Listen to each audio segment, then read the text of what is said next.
something you broke down in that presentation, which is why multitasking doesn't work. The faster you go, the slower the output, something like that. Flow really has two dimensions. There's flow rate and there's flow time. And one of the biggest ways of wasting our scarcest resource, our limited time and attention, is when we multitask.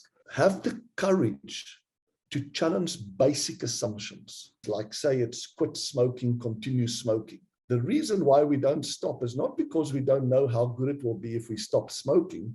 It's the fact that we are scared of losing the positive that we uniquely associate with the status quo, which is I have a way of coping with stress. It kind of relieves the suffering, but it's not that useful. Every organization, and even us as human beings, you have three types of flow. You have material flow, or the product or service that you provide. There's a flow time, the total time that they spend inside the system that you want to reduce. There's also cash flow. Every time I can reduce the time for any of those three, the organization benefits. What does it take to do the impossible? What does it take to level up your game like never before? What does it take for individuals, organizations, for even institutions to achieve paradigm shifting? Nothing is ever the same again, breakthroughs. Our mission is to decode the neurobiology of flow and cognitive peak performance. Access the minds of maverick scientists, groundbreaking innovators, and world-leading experts to understand what it takes to achieve ultimate human performance, so you can feel your best, perform your best, and accomplish your boldest goals. I'm your host, Rian Doris, and together with best-selling author Stephen Kotler, I present to you Flow Research Collective Radio.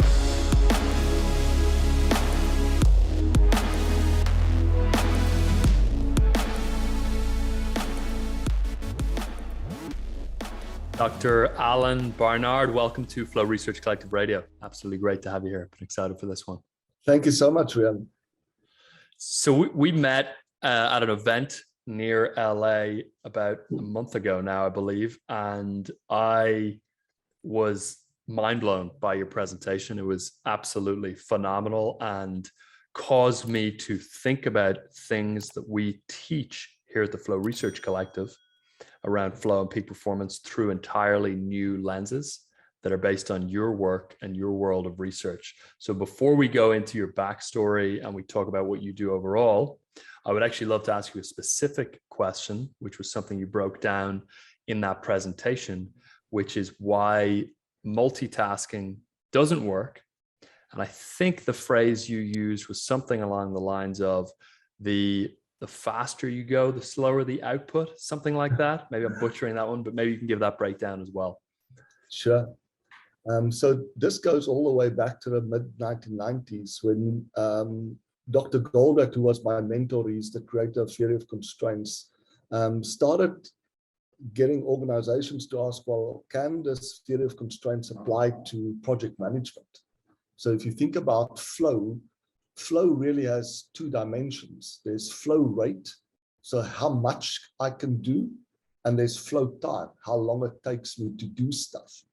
And if you ask most project managers, why are their projects often late and over budget?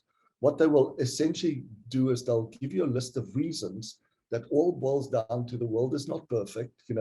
There's uncertainty, resources are not available when promised, there's priorities that constantly change, etc.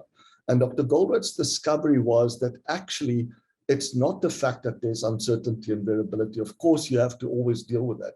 But it's the fact that when we buffer for it, we end up wasting it. And one of the biggest ways of wasting our scarcest resource, our limited time and attention, is when we multitask. So the example that I can share with the viewers and the listeners is I want you to imagine that you have 3 projects that you have to complete, or 3 tasks, A, B, and C. And each of these tasks are 10 days long. Now, you can do them one by one, which means in total, it'll take you 30 days to complete it. 10 days to do A, another 10 days to do B, so you'll complete B by time 20, and another 10 days to do C, so you'll complete C by time 20. But of course, what happens in reality is often these tasks or projects are for different customers. So they want us to give their project or task the highest priority and they want us to start it as soon as possible. Now, how do you make that decision? It's a very difficult decision to make. So what we try to do is we have this heuristic that says you should be fair, right? So do all of them at the same time to make equal progress. So if you think about that, you do a little bit of A, and then you switch over to B, and then you switch over to C, and then you do a little bit of A again, and a little bit of B and C, and so you continue. And if there was no switching losses, right? So if there was no cost to switch from A to B, you should be able to complete all the work in the same amount of time, in 30 days. But there's a profound difference, is that A, B, and C will all now take about 30 days to complete. Whereas previously, the highest priority project or task you could have completed in 10 days. The second highest one you could have completed in 20 days. So even if there was no switching losses, which we know there is, then multitasking, trying to do multiple things at the same time, is still a really, really bad idea. And the fundamental assumption that we have to challenge when we switch from multitasking to single tasking is what you had hinted about, is we assume that the sooner I start something, the sooner I will finish something. And this is often the case when we manage complexity. We use a set of rules that work in a simple case, and we assume it will always work.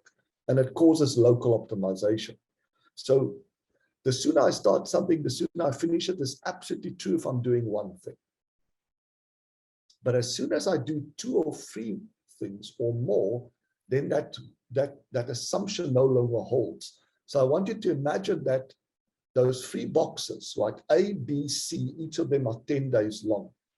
If I started B later, I didn't start it as soon as possible. I only started it once I've completed A. I will start it at time 11 and I will finish it at time 20. In the example where we are multitasking, we are constantly switching. So I'm starting B basically as soon as possible, maybe even after day 1, right? I do a day of A and then I switch over to B. I work on B for a day. So I'm starting B on day 2, but I will end up finishing it on day 28. So what we learn from this example is the later I start, the sooner I finish. And this is a massive shift in the way that we think about how do we complete any type of work, whether it's your simple to-do list that you are going through, or whether it's a massive portfolio of projects. Now, of course, when you consider the fact that there are real switching costs, right? It's not just that cognitively, we have to kind of rewire ourselves to think about, okay, where were we with A when I'm restarting A? But practically, when you are doing everything at the same time, you're also asked to report your progress, which consumes time. And you are asked to essentially explain why things are taking longer than what it should. So when you add up that, it's not uncommon that those same 3 tasks, and you remember the little exercise that we played, right?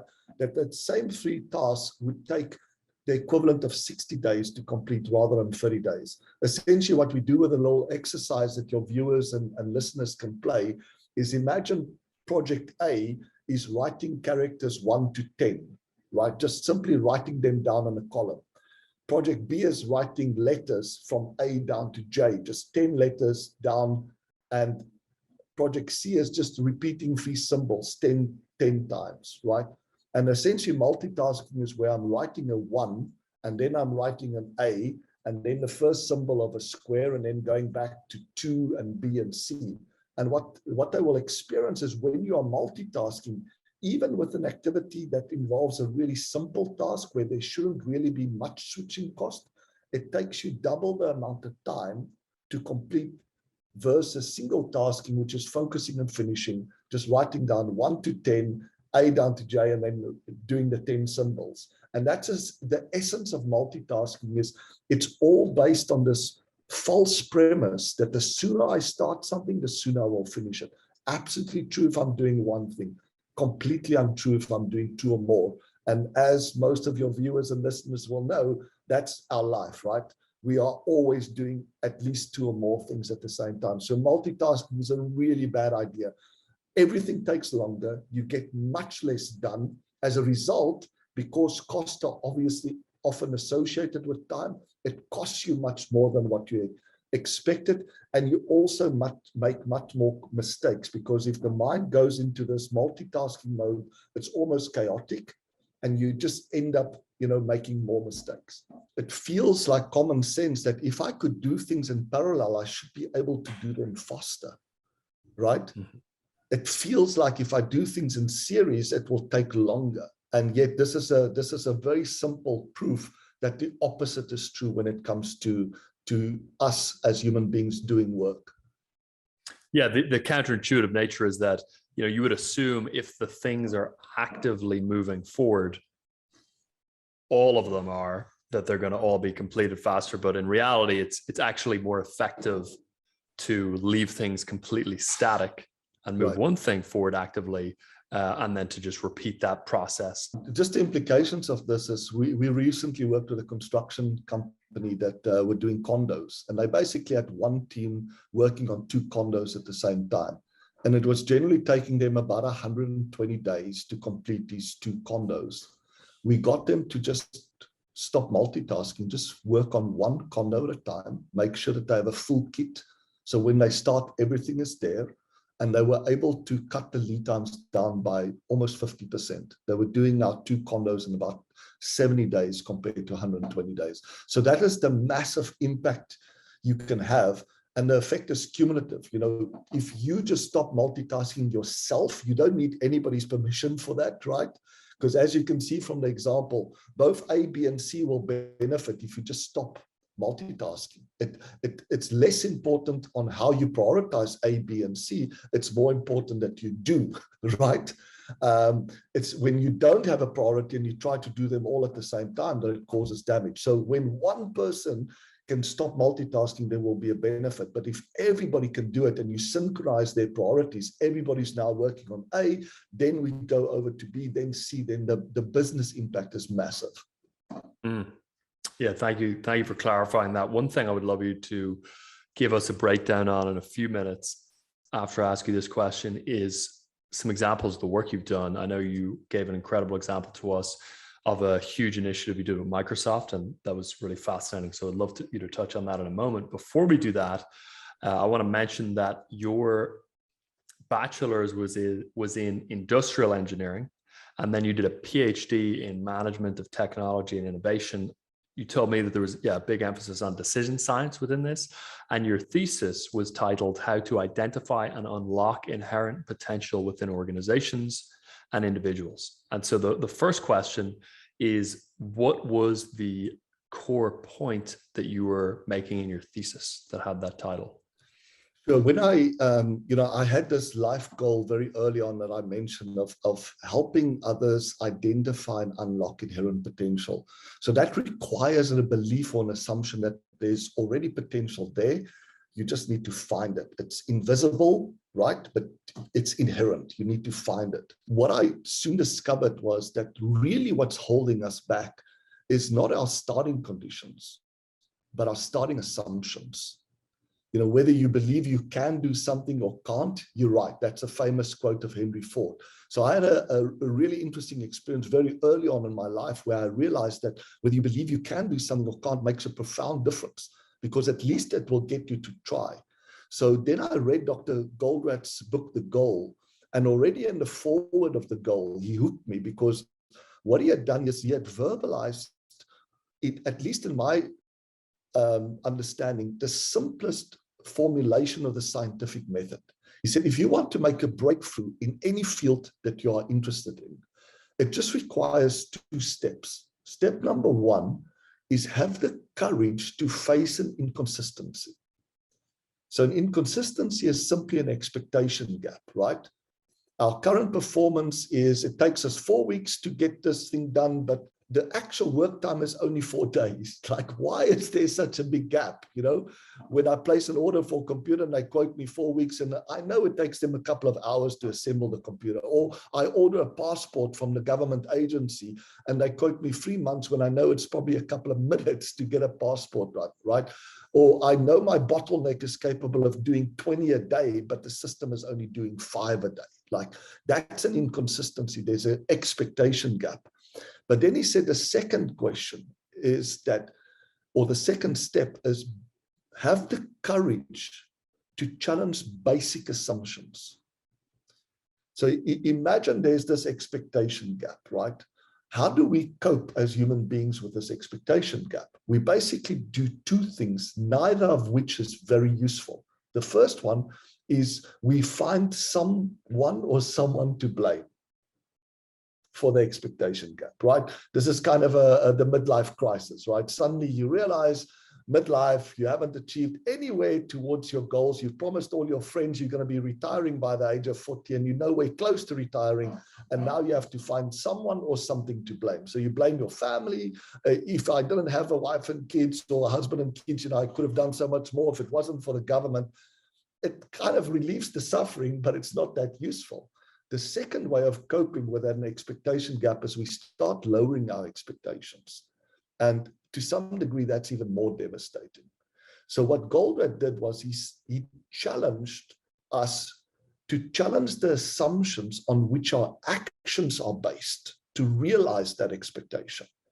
And as soon as I read that, I thought, okay, finding expectation gaps are pretty easy. You know, you walk into any environment, and I still do that today. If I go into a mining environment, I know nothing about mining. How do I know it's possible to do much more? I ask them, what's your best day? What's your average day? And normally the gap is 50%, right? And the same with time. Like, what's the fastest you've ever done it? How long does it normally take you? The gap is at least 50%. So that part, step one of having the courage to face an inconsistency is not that difficult. Knowing what assumptions to challenge is the difficult part. And that's what I decided to do my PhD on, is I asked myself, is it possible to come up with a systematic process, step-by-step process, that can take any group or any individual through the process of helping them discover their own limiting assumption or belief, and finding practical ways of challenging and overcoming that. And that's what I ended up doing my PhD on. I first tested it in the private sector. We had a 5-day workshop. We then tested it in a public sector, with for-purpose organizations. And then finally, we tested it with individuals. And the outcome of that is I developed a new process. It's kind of similar to the pro-con list that was developed by Benjamin Franklin on how to make decisions, but it's called the pro-con cloud method, consists of 5 steps. And we've embedded that into an app called the Harmony Decision Maker app. And if you go through those 5 steps related to any major problem that you're facing or any decision conflict you have, you are guaranteed to make a breakthrough, because in every step has been designed to help you to uncover and overcome a common decision mistake or limiting assumption or belief. So that's what I ended up doing my PhD on. Decision-making is something we train directly within High Flow Leadership, which is one of our leadership development trainings. And it is remarkable how little people explicitly train the skill of decision-making, yet how much it makes up the overall effectiveness of the majority of knowledge workers, especially leaders who are, allocating resources, whether that resource is a group's attention or capital or time or people or whatever the case may be. So I'm curious if you could break down what those 5 steps are, and then what you see as the biggest sticking points or mistakes people make when it comes to decision making. Sure. So the first mistake that we make is we stress about problems that are out of our control or we can't do anything about. So the first step is literally called My Important Problem, and it asks the user, tell me what is this problem that you're facing, and explain to me why it is important for you personally to resolve it, and why it's important for those that you care about to solve it. So as I mentioned, we're trying to prevent the mistake of worrying about or investing your scarcest resource, your limited attention on something that's not important or you can't do anything about. So essentially what the process in the app does is once you've answered those questions, it highlights those two boxes that you've written of why it's important to you and others. And it says, have a look at that and make sure it's really important to you. If it is, then go to step 2. Step 2 then says, okay, you have a problem. Let's say I'm overweight or our profits are below our target expectations, right? That immediately puts you into a conflict.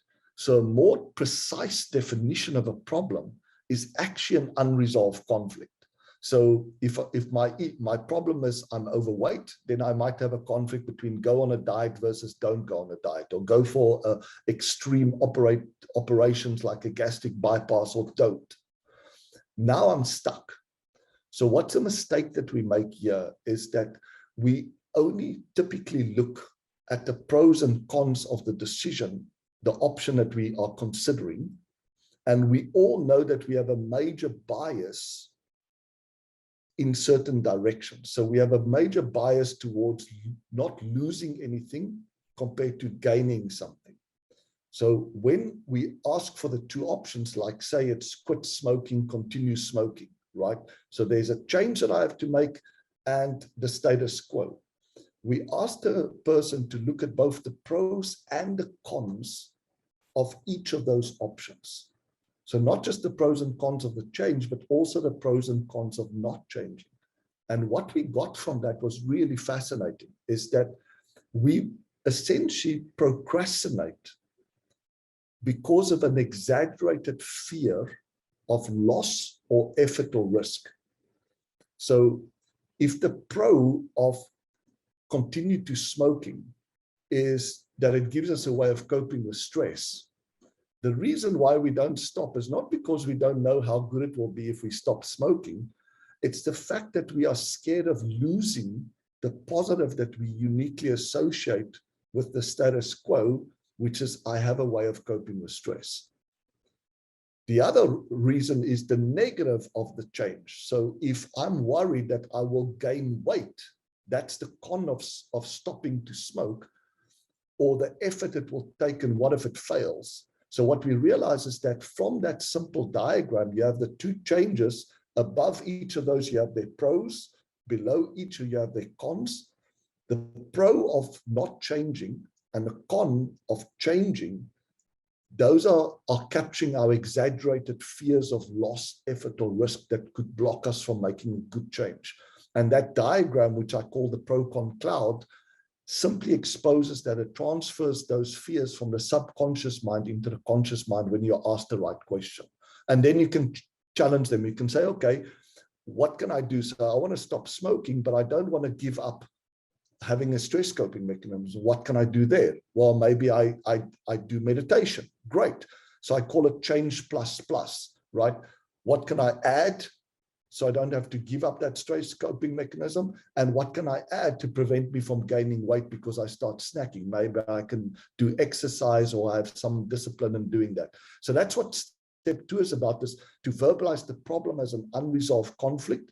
Look at it from all sides, like Joni Mitchell's song, look at the cloud from all sides now, both the pros and cons of each side, but then look at those exaggerated fears of loss, effort, or risk that can cause you to procrastinate.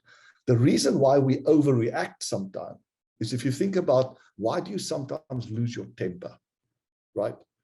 Why do you sometimes make a decision that's like short-term optimization, like have a piece of cheesecake when you know you probably shouldn't be? And that's because of an exaggerated frustration with the status quo, the con of the current status quo or no change, and an exaggerated expectation of the future, which is the pro of the change. So from that diagram, again, you can check it once you've completed the answers for each of those boxes. You can, the app will pause you and say, look at what you've written down. Could it be that you're exaggerating the cons of the status quo, or you might be exaggerating the pros of the future, and that could cause you to overreact. So that's kind of what the second step is. The third step, the mistake that we're trying to prevent there, is when we face a conflict, we are almost trained to give up, to compromise. In fact, the motto is you have to give up something to gain something, right? So we both have to lose something in order to gain something. There's a fundamental belief in science that all conflicts can be resolved as long as there's a common goal. So what we do in step 3 is we guide the user through 4 simple ways of resolving that decision conflict in a way that's a win-win. The first one I've already shared with you, it's called change plus plus. Okay, I want to do the change. Change is not viable if it means I have to give up the pro of not changing or live with the cons of changing. So what can I add to prevent that from happening? The second option is not change plus plus, right? So think about the conflict between, implementing a new IT system versus keeping my legacy system. Well, keeping the legacy system is not a viable option if it forces me to give up on the pro I think is uniquely related to the new IT system, or it forces me to continue to live with the cons that's related to the legacy system. So again, it says, what can I add to get most of the pros from the new IT system and deal with most of the cons from the existing one? And that gives me a new option. And then the third one is when and when not to change. And the last one is another change, kind of thinking out of the box to say that now that I really know what I want, all the pros, what I don't want is any of the cons, can you come up with a different way? Maybe outsource the whole of our IT. So that's what we do in step 3, is the mistake is that people feel that the only way to resolve conflicts is by compromising or maybe settling for a win-lose, versus there's always ways to find win-wins. And we give the user 4 options and we encourage them to try all 4 and then select which one has the biggest upside if it works and the smallest downside if it doesn't. And then step 4, imagine you've come up with a breakthrough. Why do so many breakthroughs not get implemented? Because of 2 mistakes. We use yes buts, the kind of reservations that come up in our own mind, and in those that we try to convince mind, we use them as excuses not to try it, right? So we present our breakthrough and they go, yes, but, I don't think it will be a win for everybody, or it might have some potential negatives, or there's some implementation obstacles. And immediately we say, you know what, you're right. And we don't try. The other opposite mistake is we hear these yes buts, but we simply ignore them. So what we do in step 4 is we encourage the user to think of all the yes buts that they or other stakeholders can raise, but for each yes but to add a yes and. How do you overcome that yes but? And that makes your solution, your breakthrough, more robust. So we call it yes but planning, using your yes buts and turning them into yes ands. And then the last one is, imagine you have a breakthrough. You've made it so robust, it's counted all the yes buts that there could be. Why could it still fail? Is that we're not trained to do good experiments. We suck at doing good experiments. So if you think about going on a diet or using that ab roller that you just bought from the infomercial, right? Is unless you are fully compliant to the new breakthrough, those new rules that you've come up with, you'll never know if the bad outcome that you got, was it because your breakthrough wasn't really a breakthrough, or maybe you neglected one of the major yes buts, you addressed it, or the fact that you didn't actually do what you were supposed to do. So in step 5, we show you how to design a really good experiment to make explicit those assumptions that you are challenging, so you can get fast feedback to learn from it. And that's basically what the 5 steps are. And we've tested it both in the private sector to make massive breakthroughs in redesigning supply chains, for example, the case study that you mentioned about Microsoft, or in the public sector to be able to help government agencies do much more with the limited budget that they've got, or with individuals dealing with issues all the way from kids, how do I deal with being bullied at school? Or, how do I recover from a traumatic event? Or my grades are below expectation, what should I do? And that's kind of the rigorous testing that we've been doing over the last decade or so. Amazing, Alan. That's a fantastic breakdown. One thing I want to highlight for people in what you said there is the skill of problem definition, because decisions are really about just selecting solutions to problems. But it is unbelievable in my experience, the degree to which people underemphasize the actual definition of the problem for which they are trying to make a decision, which again is ultimately just selecting a solution to the problem. And a simple example is trying to decide on which car to buy without even having defined the fact that the problem is not which car to buy, it's how to get to work every morning. And as soon as you effectively and accurately define the problem, a whole swatch of potential solutions open up that go way beyond the solutions you're assuming are options. So yeah, it's a great analogy. One of the biggest lessons I've learned from my mentor was, if you're evaluating two options and they're pretty close, it's guaranteed that you've missed something. Reality is not close. They're always far apart. So you've probably missed some key criteria. Like for me, buying a car really boils down to one thing, is how I feel when I get into that car and I drive it. That's the only thing that matters to me. When that feeling is not there anymore, it's time for a new car. And once I'd verbalized that, it made the selection much, much easier. Because that was I'm curious what car you have. My mind could focus on is, how do you feel when you get into the car? That's it. Right. Yeah, no, that makes total sense. I love that. I want to just touch on your mentor, Eli. What your journey with him, and then also I'd love for you to break down for folks who he is, what was so profound and seismic about the impact of his book, The Goal. I read The Goal, by the way, before you and I met, probably about 1.5 years ago. Absolutely loved it. I found it just utterly fascinating to learn about the theory of constraints and the dynamics that can contribute to throughput and flow and productivity. So if you could give us a breakdown on a few things here. Number one, who Eli was, what was so impactful about his book, The Goal, and his research in general, and then let's come after that to the Microsoft case study. Sure. So Dr. Eli Goldratt he started off as a scientist, like many of these top, Deming was a scientist, etc. And he had done some research in terms of the flow of molecules and systems, how heat is transferred, and he had found out this concept of a singularity, that there was one thing that actually limited or governed the flow of energy through every system.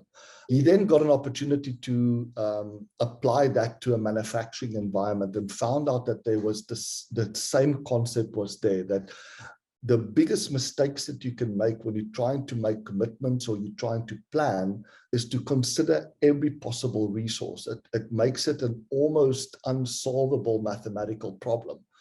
When these resources, because they are all interacting with each other, there's variability, etc.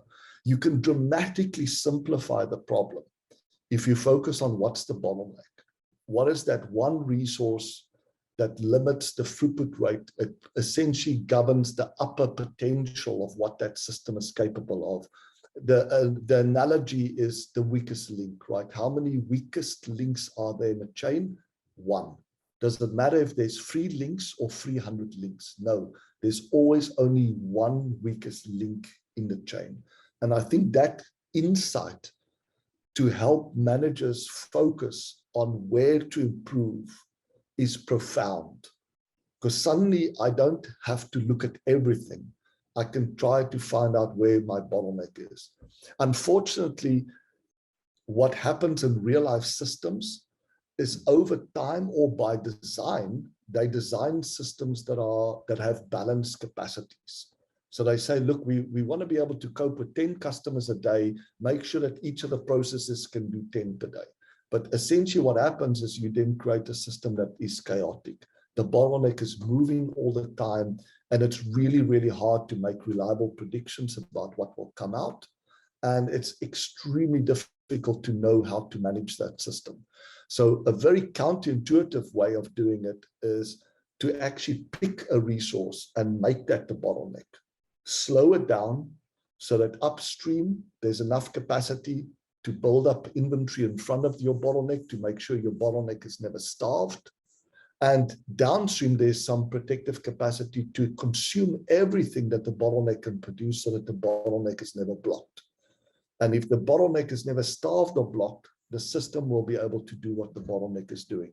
And that insight was really profound. So the goal was written about a real case study where, this Alex Rogo guy arrives at the plant, his executive is there, he gets hammered because another customer order was late, and he's troubled with this. Why is it that they can't get work to flow through the system, right? Why is it always taking them longer to complete orders than what they expect?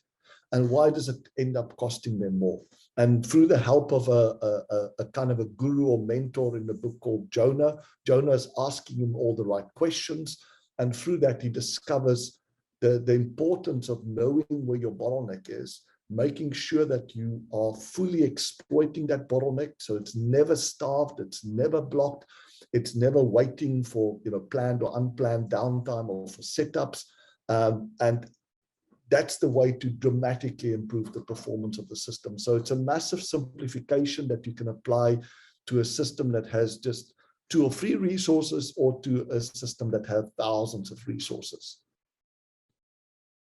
I love that. And a really practical application of that for leaders and for knowledge workers in general is to constantly ask themselves, what is the bottleneck in my organization, in my team, in my workflow?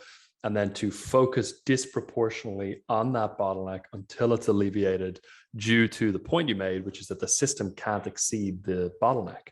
There's kind of 2 things that I think is a little bit counterintuitive about theory of constraints. The one thing is that people often confuse it with debottlenecking.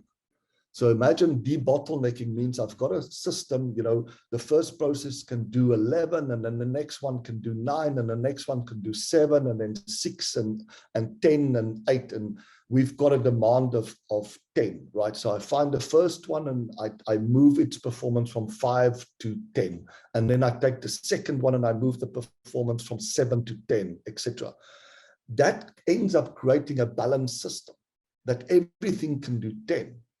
But of course, there's variability. So if the first one has a bad day and it can only do 5, the whole system can only do 5. So these balanced systems often underperform. So theory of constraints is all about unbalancing capacities in order to balance the flow. So what I want is the work to flow through the system. It should never wait for resource. Whereas what we do is we don't want resources to wait for work, so we overload them. And that's a profound difference in terms of how I'm thinking about my operation. Am I trying to maximize the utilization of my workers, or am I trying to maximize flow? If I want to maximize flow, I do not want work traveling through the system to stop and start. And that to me is very similar to what we have when cognitively we are multitasking, right? Everything is stopping and starting. Things are not flowing through. And that to me is a profound insight. It's not about balancing capacities, it's about balancing flows. And the only way to have balanced flows is to have a single bottleneck with protective capacity up and downstream to ensure that the work just flows through the system. It's amazing how cleanly the use of flow in the context of an operation or a plant like this analogizes to a psychological or a physiological flow state like we talk about. That was one of the things when we met that I just found fascinating. Absolutely. Both types of flow are so similar, even though they're completely distinct. The same time. The second thing that has a great analogy with us getting into a flow state of mind is, imagine cognitively we have the capacity to say do 10 tasks a day, and we are currently only doing 3 tasks a day. So there's a huge gap there, right? Now the question is, how are we losing capacity? How are we losing flow potential? The same is true in a factory, right? I often go into an environment and I say, okay, where's the bottleneck? The bottleneck, the design capacity is it can do 10, but your system is only doing 3 or 4. Like, where is the rest being lost? Yes, there are cases when we lose capacity, when we are starved of work, or when we are blocked, or when there's planned or unplanned downtime. But by far the biggest loss of capacity is when we produce stuff or work on stuff that's not needed now or may never be needed. So almost always the first job when we are implementing theory of constraints with a person or with a big company is to identify what they can stop doing to release capacity. And I'll give you a practical example. I was working a couple of years back with one of the biggest high-tech companies in the world. And they asked me to help them, find out where the bottleneck is. And it's normally pretty simple. Just look for the backlog, right? Which resource has the biggest inbox in front of them, the biggest backlog of stuff waiting for them. So it turned out to be their top developers. These are the people that have to both develop the new fancy functionality for the next version, but they also have to solve the really complicated bugs of the previous version. So I said, well, how can you get them to do more? They said, well, these guys are already working 10, 12 hours, and we suspect they're probably working 6 days a week, never mind 5 days. So there's nothing. The only way to get more is to add more resources. And by the way, it takes years to create these resources, to give them the experience and the training. So I asked them a question. I said, how much of the functionality in your software is actually used by users, your most advanced users? What percentage of functionality that exists do they use? For the viewers and listeners out there, just imagine software that you know really well, maybe Excel or PowerPoint or whatever, right? Think about, of all the functions and features that they've got, what percentage do you think you're using? Their answer was about 20 to 30%. So that means that there's 70% of the capacity of their scarcest resources being wasted working on stuff that's not needed, or at least not needed now. And that's by far the biggest opportunity to get more out of your existing resources, is simply to get them to stop doing the stuff that's not adding value. And the same in a manufacturing environment, right? You have a one process that says, my minimum batch is 1,000 tons. Even though the market only needs 200, it makes me efficient when I'm doing 1,000. What they don't realize is that 800 additional tons consumes raw material, and it consumes capacity of every other process to produce it, to get to the end. So everything is losing 80% of its capacity because one resource is trying to be efficient by saying, oh, I'm going to do too many setups if I do 2 batches of 200 tons at the same time. So that to me is by far the biggest insights of theory of constraints. Is it's not debottlenecking, it's the opposite of debottlenecking. It's designing a bottleneck and making sure upstream and downstream you have enough protective capacity to ensure that the work is just flowing through that bottleneck. And secondly, like I said, it's not about just squeezing more by adding more resources. It's first of all deciding what I can stop doing. Could you give Alan an example of one of the engagements you've done? I know you've worked with Microsoft and Tata Steel and Nike and Cisco and Intel and all sorts of enormous organizations, Fujitsu. Could you give an example of one of those engagements, what it was that you were able to help one of those organizations with, and then 1 or 2 key insights from that? And then I'll after that, we'll close with a final question. Sure. So I think partly as to think about flow as having 3 parts to the flow, right? Every organization and even us as human beings, you have 3 types of flow. You have material flow, or the product or service that you provide is flowing through the system. So at the same time, there's a flow time, the total time that they spend inside the system that you want to reduce. There's a flow rate that you want to be able to increase. There's also cash flow, and then there's information flow. Every time I can reduce the time for any of those 3, the organization benefits. So the type of projects that we do, some of them focuses on the flow time. Some of it focuses on the flow rate. For example, in Microsoft, they asked us to help with the redesigning their overall supply chain. They wanted a supply chain that was capable of putting any product through with the highest throughput, the shortest lead time, the fastest responsiveness, and the lowest levels of cost and inventory. How did we know that it was possible to improve? We measured the level of shortages and surpluses at the retail level of the products that they were selling, like their smartphones, the tablets, keyboards, etc.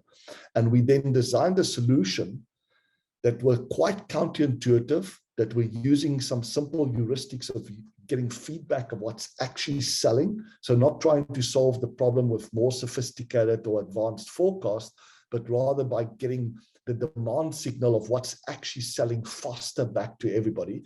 And in the same financial year, we were able to reduce total inventories by over $250 million and got sales up by a few $100 million by reducing surpluses that would then be sold as at a discount or would occupy space that could have been used to solve others.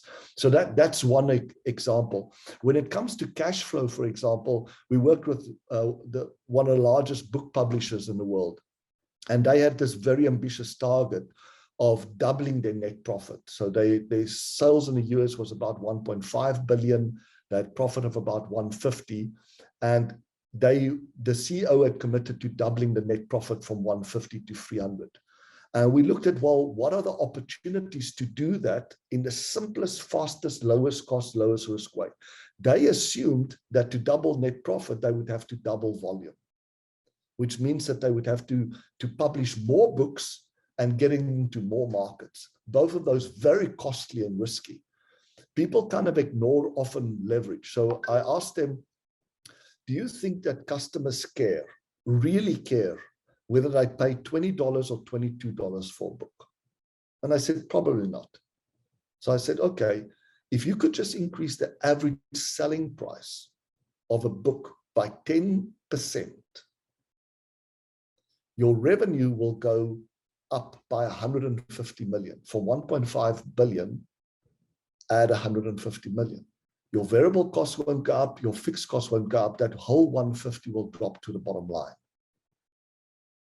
Now you think about which of those two options that you have to double your net profit is the simplest, the fastest, the lowest cost, the lowest risk. Finding a way of increasing just the average selling price by 10%. And that doesn't mean actually increasing the price to customers. That's the worst case scenario. It just means reducing the discounts that you offer, or maybe selling more direct, or changing the product mix. So those are the type of examples that all is about is, what are you trying to do? Are you trying to get more? Are you trying to do it in less time or with less resources? And based on that, the approach is always the same. Find that one thing that if you could just get that done, you will have the biggest impact. So in a production environment, it's often stopping overproduction, cutting dramatically the batches. That's another thing that we did for the book publisher company. Is the rule at that stage was, if a retailer orders books, they typically order 3 months of books because they want to get good discount on that big batch. We asked the book publisher, why do you force them to order 3 months? Because 3 months isn't 3 months, right? If it's a bestseller, that 3 months can sell out in 3 days. If it's a bad seller, they'll never sell it out. And that turned out to be the key part, is that 86% of all books that are ordered by retailers never sell their first order quantity. Can you imagine that? The first order that's placed, they never sell out that in the history of the book. So it doesn't matter if you have very fancy algorithms that are working on replenishment. So what we did for them is to say, look, you can ship books to almost every retailer in the US on a daily basis, or at least a couple of times a week. Why on earth would you ask them to order 3 months in advance? Just get them to say, the most I think I will sell for next week is this. That's my first order. So if it turns out they didn't sell that, they're only stuck with 1 week of inventory. If they do sell it already on day 2 or 3, you can see that they're ordering more, they're selling more than expected. You can quickly replenish. And now you have the inventory sitting in your distribution system to replenish them. But what happens if you push out all the inventory because everybody's ordering 3 months? There's nothing to replenish with. So those are just a few examples of the order of magnitude of improvement that you can get done. And if I go into an environment, my automatic assumption is if they want to do more, probably with the same resources, it's possible to do somewhere between 20 and 25 and 50% more with the same resources, because I know what to look for. The mistakes that they make is they overproduce, they don't have enough buffers, they cause starvation of the bottleneck, they don't pay enough attention to planned and unplanned maintenance, etc. From a flow time perspective, I would be surprised if we can't reduce the flow time anywhere between 25% in the most efficient industries, all the way to up to 75% in the ones that's not that efficient. And the same with cost. There's somewhere between 10 to 30% reduction of avoidable cost is always possible. Amazing, Alan. That's a phenomenal example. Thank you for that. So to close here, I would just love you to share where people can learn more about you, and then also what the parent category is for the theory of constraints in this sort of research. Is it management science? Is it decision science? Just so people can learn more. And then finally, what are the resources you would recommend to folks to go deeper on these topics? So our website is Goldratt Research Labs. We've developed a whole range of apps that each of them have been targeted on a specific decision mistake. So we have the Harmony Decision Maker app that I mentioned to you that helps us to identify and overcome these exaggerated fears of loss, effort, risk, or exaggerated frustrations or expectations. So it helps us to create breakthroughs in any environment. We also have a range of simulation apps, and that deals with a common decision mistake where our minds are not capable of dealing with a lot of complexity and non-linearity.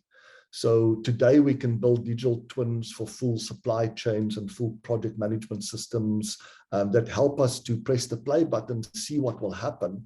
So we've got a whole range of simulation apps that you can use to test hypothesis in a very low cost, low risk virtual way, and use it to teach your team how the dynamics of the system work. So those they can find on harmonyapps.com. So that's the second resource. And then I have my own personal dralanbarnard.com website. And there's also a YouTube channel with hundreds and hundreds of hours of free keynotes and sharing of insights. And then lastly, my podcast series is called Impossible Unless. And that's I'd always been striving for a disruptive question that can help somebody overcome a limiting assumption. And one of our worst limiting assumptions is if we think something is impossible. And what I realize is the easiest way to help somebody overcome that is you get them to set a target to the extent that it's so ambitious that they say, now it's impossible. And then you say to them, it's impossible unless. And what you'll find is your mind can't help it. It will immediately start thinking about the conditions that could make the impossible possible. So it's a great little hack of finding ways of making the impossible possible. So the podcast series is each episode, we pick something that people think is impossible and we share with you the unless conditions to do it. Your second question is where does theory of constraints sort of fit in? Probably the part that you'll most find it in is operations research, because of its background, that the goal was written in a manufacturing environment, but you'll also see it has many elements to it. So you will also find it in business strategy, decision-making, because each of the applications of theory of constraints is just a set of simple heuristics to improve flow through the system.